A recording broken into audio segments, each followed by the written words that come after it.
மாதம்தோறும் 4 million பார்வையாளர்களைச் சென்றடையும் நமது news time TN சேனலில் உங்களது விளம்பரங்கள் இடம்பெற வேண்டுமா? உடனே தொடர்பு கொள்ளுங்கள். 7603836167. உங்களது பிசினஸை அடுத்த கட்டத்திற்கு கொண்டு செல்ல எங்களுடன் இணையுங்கள். வணக்கம். நியூஸ் டைம் டிஎன் நேயர்களுக்காக தெருக்கூத்து பகுதியில் நான் தாமோதரன் பிரகாஷ்.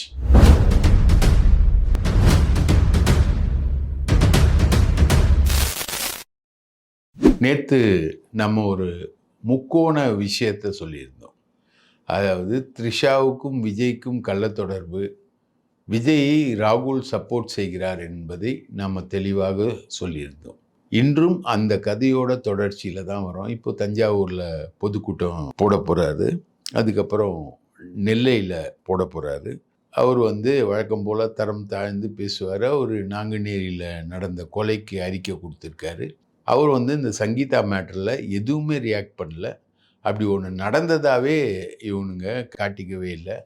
ஆனால் இந்த வர்ச்சுவல் வாரியர்ஸ் ரொம்ப மோசமாக பதிவுகளை போட்டுக்கிட்டு இருக்காங்க. அவங்க எவ்வளோ மோசமாக பதிவுகளை போடுவாங்கன்னா, அவங்கக்கிட்டேயே வேலை செய்கிற ஒரு பொண்ணு, அவங்களுக்கே ஆதரவாக இருக்கக்கூடிய ஒரு பொண்ணு, அந்த பொண்ணே அழுது வீடியோ போட்டிருக்கு. என்னை ஜான் ஆரோக்கியசாமி மோசமாக என்னை ட்ரீட் பண்ணுறான், என்னை அசிங்கமாக பதிவிடுறாங்க. இவங்க எல்லாம் விர்ச்சுவல் வாரியர்ஸ் எல்லாருமே குரூப்பாக போட்டு பதிவிடுறாங்க அப்படின்னா அந்த பொண்ணை அழுது ஒரு பேசின வீடியோ இன்றைக்கி பரபரப்பாக போயிட்டுருக்கு. இதில் முக்கியமான விஷயம் என்னன்னா, ராகுலும் விஜயும் ரொம்ப க்ளோஸாக பேசிக்கிறாங்க. ராகுலுக்கு விஜயோட பேசுறதுக்கான ஆக்சஸ் அவருக்கே டைரெக்டாக இருந்தாலும் இப்போ யாரோ ஒரு சில நடுநிலையாளர்கள், எப்படி பிரவீன் சக்கரவர்த்தி ஒரு நடுநிலையாளர்னு பிடிஆர் பழனிவேல் தியாகராஜன் போய் பேசி மாட்டினாரோ, அந்த மாதிரி இப்போ ஒரு நடுநிலையாளர்கள் ராகுலுக்கும் விஜய்க்கும் இடையில் பேசுகிறாங்க. 2 பேரும் பேசிக்கிறாங்க. இதில் ராகுலுடைய கான்செப்ட் என்னன்னா, டோட்டல் கான்செப்ட், காங்கிரஸ் தயவு இல்லாமல் இந்த முறை திமுக ஜெயிக்காது, காங்கிரஸ் தயவு இல்லாமல் திமுக ஆட்சி மறுபடியும் வராது, அதனால் காங்கிரஸ் தயவு கண்டிப்பாக திமுகவுக்கு தேவை அப்படின்றதான் ராகுலுடைய கான்செப்ட். இப்போது நடந்துக்கிட்டு இருக்க பேச்சுவார்த்தை எல்லாத்தையும் நீங்கள் பார்த்துக்கிட்டே இருப்பீங்க. இப்போது முதல்வர் வீட்டில் நடக்கக்கூடிய பேச்சுவார்த்தை, இந்த பேச்சுவார்த்தை முடிஞ்சு சிதம்பரமும் கிளம்பிட்டாரு, செல்வ பெருந்தகையும் கிளம்பிட்டாரு. இனி காங்கிரஸ் திமுக உறவு இருக்குமா இருக்காதா அப்படின்றதான் ஒரு பெரிய கேள்வி. இந்த கேள்விக்கான விடையை மேலிடம் சொல்லும் அப்படின்னு சொல்லிட்டு போயிட்டாங்க. இன்னைக்கு செல்வ பெருந்தகையுடைய மகளுடைய நிச்சயதார்த்தம். ஹால்டன்னு ஒரு ஹோட்டல் மகாபலிபுரத்தில் இருக்குது. அந்த ஹோட்டலில் நடக்கக்கூடிய அந்த நிச்சயதார்த்தத்துக்கு முதல்வராக இருக்கக்கூடிய ஸ்டாலின் போகிறார். ஆனால் இந்த பேச்சுவார்த்தைகள், இந்த விஷயங்கள்ல எல்லாத்துலேயும் இன்வால்வ் ஆன அகில இந்திய தலைவர்கள் கிரீஷ் ஜோடங்கர், கேசி வேணுகோபால் 2 பேரும் அந்த நிச்சயதார்த்தத்துக்கு வரவே இல்லை. காங்கிரஸுக்கும் திமுகவுக்கும் இடையே பிரச்சனை நடக்குது. இந்த பிரச்சனைக்கு நடுவில் இவர் எடுத்துகிட்டு போய் ஒரு இன்விடேஷன் ஸ்டாலினுக்கு கொடுக்குறாரு. ஸ்டாலின் அதை ரிசீவ் பண்ணுறாரு, அந்த கல்யாணத்துக்கு போகிறார். இப்போ இந்த பேச்சுவார்த்தை ரொம்ப இழுபறியாக போயிட்டே இருக்கிறதுனால ஒருவேளை ஸ்டாலின் காங்கிரஸை உடைப்பாரா? இது கலைஞர் 96 பண்ணார். 96 தமிழ் மாநில காங்கிரஸ்னு ஒன்று உடைச்சாங்க, ரைட்டுங்களா? ரெக்க கட்டி பறக்குதுடா அண்ணாமலை சைக்கிள் அப்படின்னு சைக்கிள் சின்னத்தில் நின்று அவங்க ஜெயிக்கவும் செஞ்சாங்க. அந்த வேலையை ஸ்டாலின் இப்போ செய்வாரா அப்படின்றது ஒரு மிகப்பெரிய கேள்விக்குறி. ஏன்னா அவர் அதை விரும்ப மாட்டார். அதிமுகவே உடைக்கிறத அவர் விரும்பலை. இயற்கையாகவே நம்ம மக்கள் செல்வாக்கு பெற்று ஜெயிப்போம் அப்படின்ற அடிப்படையில் தான் அவர் வந்தார். ஸோ ஸ்டாலினோட மென்டாலிட்டியை பற்றி நான் சொல்கிறதுக்கு, இந்த பேச்சுவார்த்தைகள் எப்படி நடந்தது, காங்கிரஸுக்கும் திமுகவுக்கும் இடையே நடந்த பேச்சுவார்த்தைகள் எப்படி நடந்தது அப்படின்றது தான். ஸ்டாலின் பேசும்போது ப. சிதம்பரத்தோடையும் செல்வ பெருந்தகையோடையும் பேசும்போது ஒரு விஷயத்த கேட்டகாரிக்கலாக சொல்கிறார். அவர் என்னன்னா, நீங்கள் ஒவ்வொரு முறையும் நாங்கள் 10 சீட்டு எம்பிக்களை உங்களுக்கு தரோம், நீங்கள் உங்களுடைய ஓட்டு பர்சன்டேஜ் எவ்வளோ, ரொம்ப மோசமாக இருக்குது. உங்களுக்கு பூத் ஏஜென்ட் இல்லை. 25 தொகுதிகள் உங்களுக்கு போன முறை கொடுத்தோம். அந்த தொகுதிகளில் ஜெயிக்கிற அளவுக்கு பூத் ஏஜென்ட்டு கூட உங்கள் கையில் கிடையாது. அது எல்லாத்தையுமே நாங்கள் தான் பார்த்துக்கிட்டோம். இந்த மாதிரி உங்களை முழுக்க முழுக்க ஜெயிக்க வைக்கிறது வந்து திமுக. மொத்தம் நீங்கள் நின்ன 25 தொகுதிகளில் 18 தொகுதிகளை வந்து நாங்கள் வந்து ஜெயிச்சு கொடுத்துருக்கோம் அப்படின்றத ஒரு கேட்டகாரிக்கலாக சிஎம் வந்து ரொம்ப வருத்தத்தோட பேசியிருக்காரு. உங்களுக்கு ஒரு ராஜ்யசபா இல்லை, 2 ராஜ்யசபா தரேன், 2 ராஜ்யசபாவில் ஒரு ராஜ்யசபாவை இப்போ தரேன். அடுத்தது சிதம்பரத்துக்கு 1 இயரில் பதவி காலியாகுது. அதுக்கப்புறம் வரக்கூடிய ராஜ்யசபாவில் சிதம்பரத்தை நிற்க வச்சு ஜெயிக்க வைக்கிறோம். நாங்கள் இவ்வளோத்தையும் நாங்கள் செய்கிறோம். 2 ராஜ்யசபா சீட் தரோம். ஒரு ராஜ்யசபா சீட் வந்து 34 எம்எல்ஏக்கள் ஓட்டு போட்டால் தான் ஒரு ராஜ்யசபாவுக்கு ஒருத்தர் தேர்வாக முடியும். அந்த 34 எம்எல்ஏக்களுக்கான ஸ்ட்ரென்த்தை வந்து ஒரு ராஜ்யசபா உறுப்பினராக நாங்கள் தரோம். அதுவும் 2 தரோம், 1 இல்லை 2 தரோம். இந்த மாதிரி காங்கிரஸை வந்து முழுக்க முழுக்க அகில இந்திய அளவில் நிற்க வச்சுக்கிட்டு இருக்கிறது நாங்கள் தான் அப்படின்றத ரொம்ப கேட்டகாரிக்கலாக பேசினார். இது நீங்கள் அப்படியே அனலைஸ் பண்ணி பார்த்தீங்கன்னா, பீகாரில் இதே மாதிரி வேலையை பண்ணி ராகுல் காந்தி அங்கே வந்து கூட்டணியே இல்லைன்ற அளவுக்கு அவர் கொண்டு வந்திருக்கார் பீகாரில். அதே மாதிரி யூபியில் காங்கிரஸுக்கு கூட்டணியே கிடையாது, ரைட்டுங்களா? அதே மாதிரி வெஸ்ட் பெங்காலில் கம்யூனிஸ்ட் யாரோடையுமே காங்கிரஸுக்கு கூட்டணி இல்லை. மம்தாவோட சுத்தமாக கூட்டணியே கிடையாது. கெஜ்ரிவால் கூட டெல்லியில் கூட்டணி கிடையாது, அஸ்ஸாமில் கூட்டணி கிடையாது, ஹரியானாவில் கிடையாது, பஞ்சாப்லேயும் கிடையாது. பஞ்சாபில் 2 பேரும் ஈக்குவல்னு வச்சுக்கோங்களேன், ஈக்குவலாக கவுண்டர் ஃபைட் போகுது, அதை கூட எக்ஸெப்ட் பண்ணிக்கலாம். பாக்கி டெல்லியில் கிடையாது, அஸ்ஸாமில் கிடையாது, ஹரியானாவில் கிடையாது. இந்த மாதிரி எல்லாரோடையும் கூட்டணியை வந்து காங்கிரஸ் வந்து முறிச்சுக்கிச்சு. காங்கிரஸ் வந்து இழந்துருச்சு. இப்போது 30க்கும் மேற்பட்ட எம்பிக்களை வந்து திமுக லோக்சபாவில் வச்சுருக்கு. ராஜ்யசபாலையும் திமுக எம்பிக்கள் இருக்காங்க. வருஷத்துக்கு ஒரு முறை ராஜ்யசபா எம்பிக்கள் வந்து தமிழ்நாட்டிலேருந்து வந்துக்கிட்டே இருக்காங்க, தேர்ந்தெடுக்கப்பட்டுக்கிட்டே இருக்காங்க. இதை தான் வந்து காங்கிரஸ் ஏம் பண்ணுது. இதை ஏம் பண்ணி தான் அவங்க வந்து 41 தொகுதி ஒரு ராஜ்யசபா, இதுதான் பேச்சுவார்த்தையுடைய தொடக்கம். திமுக தரப்பு பேச்சுவார்த்தையோட தொடக்கம் வந்து 21 சட்டமன்ற தொகுதி ஒரு ராஜ்யசபா. அதுக்கப்புறம் திமுக தரப்பு ஏறி 25 தொகுதி ஒரு ராஜ்யசபா அப்படி வராங்க அவங்க, ரைட்டுங்களா? இப்படியே வந்து பேச்சுவார்த்தை வந்தோன்னே ஒரு டெட்லாக் ஆகி கிரீஷ் ஜோடங்கர் மாதிரி ஆட்கள்லாம் ஏடாகூடம் பண்ணி டைம்ஸ் ஆஃப் இந்தியாவில் பேட்டி கொடுத்து அதெல்லாம் பிரச்சனை பண்ணும்போது இது டெட்லாக் ஆகி நின்றுடுச்சு. அப்போ தான் சோனியா காந்தி தலையிட்டு பேசுகிறாங்க. சோனியா காந்தி தலையிட்டு சிதம்பரத்துக்கிட்ட பேசி, சிதம்பரம் வந்து முதல்வர் ஸ்டாலின் கிட்ட பேசி தான் பேச்சுவார்த்தை வந்து முன்னேறுதுன்னு வச்சுக்கோங்களேன். அவங்க வந்து கடைசியாக காங்கிரஸ் வந்து 35 தொகுதிகள் எங்களுக்கு வேணும், 35 தொகுதிகள் இல்லைன்னா நண்பர்களாக பிரிவோம்.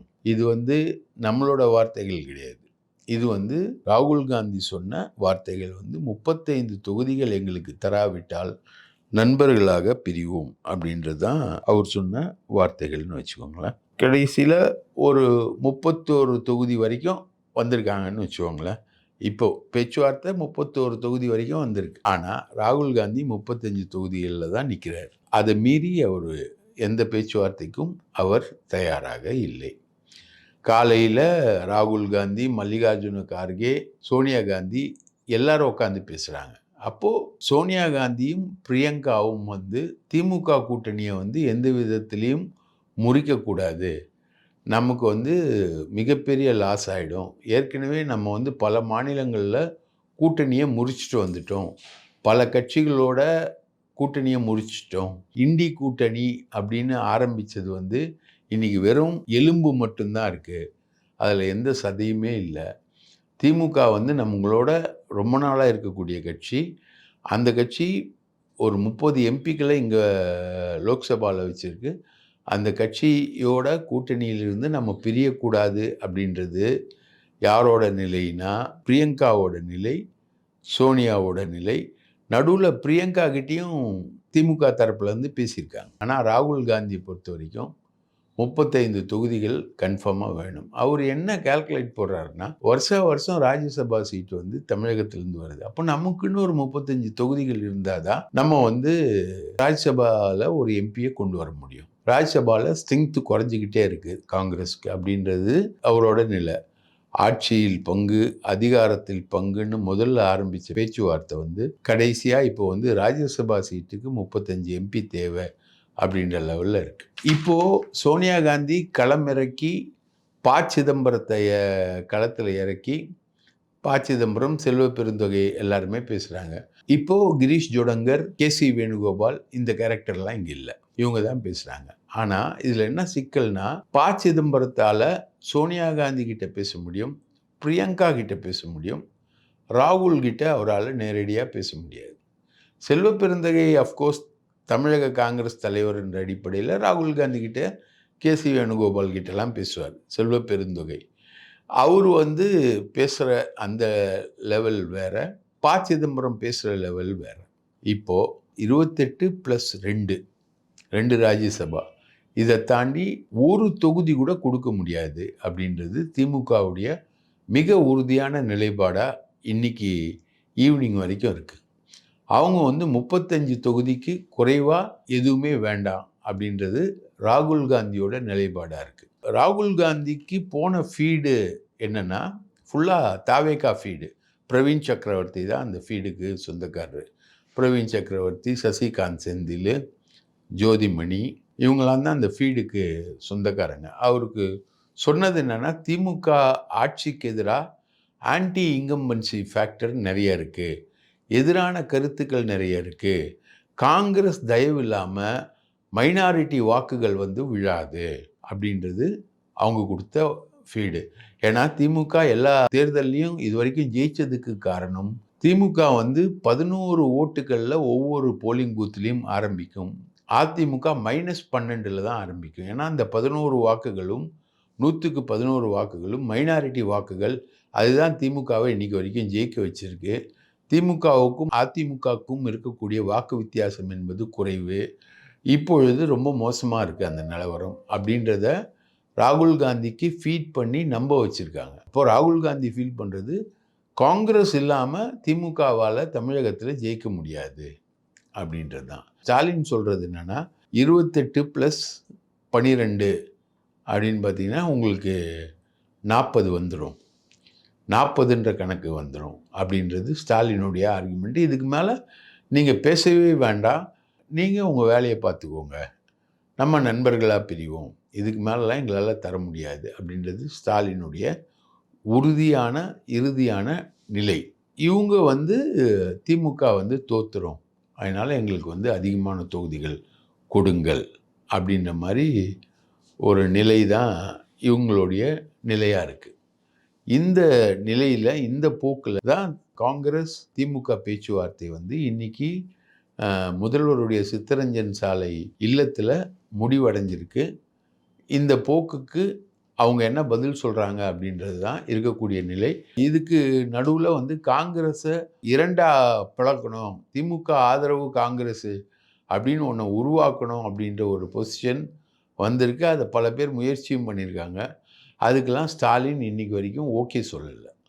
அந்த மாதிரி பிளக்கணும், போனோம் வரணும் அப்படின்றதுக்கெல்லாம் அவர் ஓகே சொல்லலை. நாங்கள் ஜெயிப்போம், நாங்கள் கண்டிப்பாக இந்த முறை ஜெயிப்போம், நீங்கள் வந்தால் சந்தோஷம், வரலனாலும் சந்தோஷம் அப்படின்ற அடிப்படையில் தான் ஸ்டாலினுடைய போக்குகள் என்பது இருக்குது.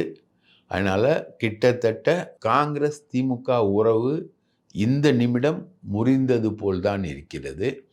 இதற்கு பிறகு பிரியங்காவோ சோனியாவோ ராகுலுக்கு ஏதாவது அட்வைஸ் செய்து அவருக்கு நல்ல வழி காட்டினால்தான் திமுக காங்கிரஸ் கூட்டணி என்பது உருவாகும் என்கிற நிலை இப்பொழுது தொங்கிக் கொண்டு நிற்கிறது. இதில் இந்த பேச்சுவார்த்தைக்கு போனவர்கள் சொன்ன தகவல்கள், தொகுதி அதிகம் என பேசினாலே ஸ்டாலின் கோபப்படுகிறார் என்பதுதான். அப்போது ஸ்டாலினுடைய கோபத்துக்கு ஆளான நிலையில் தான் காங்கிரஸ் வந்து நிற்கிது. அவர் ரொம்ப கேட்டகாரிகளாக நிற்கிறாரு அப்படின்றது தான் நமக்கு கிடைக்கக்கூடிய தகவல். அதிமுகவை பொறுத்த வரைக்கும் போய் டெல்லியில் பேசிட்டு வந்த எடப்பாடி சரியாக வாங்கி கட்டிட்டு வந்திருக்காரு. அவரை கூப்பிட்டு தான் அனுப்பிச்சிருக்காங்க. அவர் வந்து தங்கமணி வேலுமணி இல்லாமல் போயிருக்காரு. தங்கமணி வந்து மதுரையில் நடந்த விழாவில் பிரதமர் மோடி வந்து கட்டி பிடிச்சி கொஞ்சி விளையாடுறதெல்லாம் வந்து எடப்பாடிக்கு பிடிக்கல. அதனால் அவங்க இல்லாமல் தான் போயிருக்காரு. இந்த முறை அபினேஷ் கூட கூட்டிகிட்டு போகல. அபினேஷுக்கோட ஃப்ரெண்டு இன்னொரு புரோக்கர் சேடு இருக்கான். அவன் தான் வந்து அமித்ஷா கிட்ட கூட்டிகிட்டு போயிருக்கான். அமித்ஷா சேட்ஜியும் எடப்பாடி சேட்ஜியும் இந்த சேட்ஜியும் உட்காந்து பேசியிருக்காங்க. பேசிட்டு வந்திருக்காங்க. அதில் அமித்ஷா சொன்ன விஷயம் என்னென்னா, இந்த முறை சட்டமன்ற தேர்தலில் நீங்கள் தோல்வி அடைவீங்க. தோல்வி அடைஞ்சிங்கன்னா அதுக்கு பொறுப்பு நீங்கள் தான். ஏன்னா நீங்கள் சசிகலா, ஓபிஎஸ் எல்லாரையும் தூக்கி போட்டீங்க. அதனால் இப்போ இருக்கிறவங்களையாவது காப்பாற்றுங்க. வாசனுக்கு வந்து ராஜ்யசபா சீட்டு கொடுங்க அப்படின்னு சொல்லியிருக்காரு. வாசனுக்கு ராஜ்யசபா சீட்டு கொடுக்க முடியாது. நாங்கள் வந்து எங்கள் கட்சி சார்பில் தம்பிதுரையை நிறுத்துகிறோம்.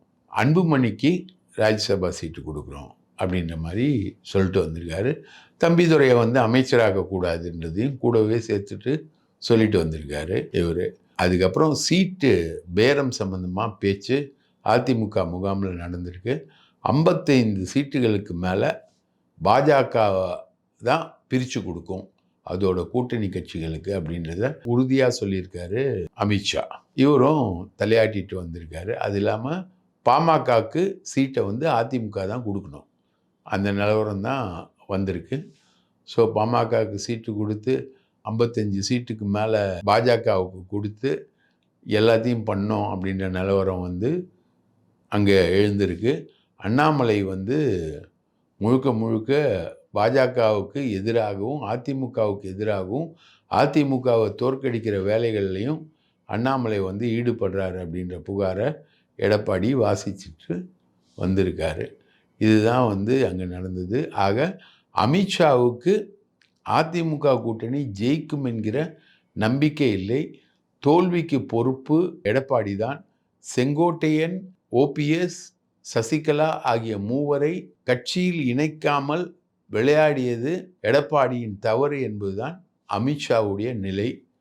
இந்த மூன்றும் அதிமுகவின் தோல்விக்கு காரணமாக அமையும் என்று அவர்கள் நினைக்கிறார்கள். ஆனால் சசிகலா தரப்பில் இப்பொழுது கூட ஏதாவது ஒரு தூதுவர் வரமாட்டாரா, பாஜக மூலமாக அதிமுகவில் என்னை சேர்க்க மாட்டாரா என இன்று வரை காத்து கொண்டிருக்கிறார் சசிகலா. இதுதான் அதிமுகவின் நிலை.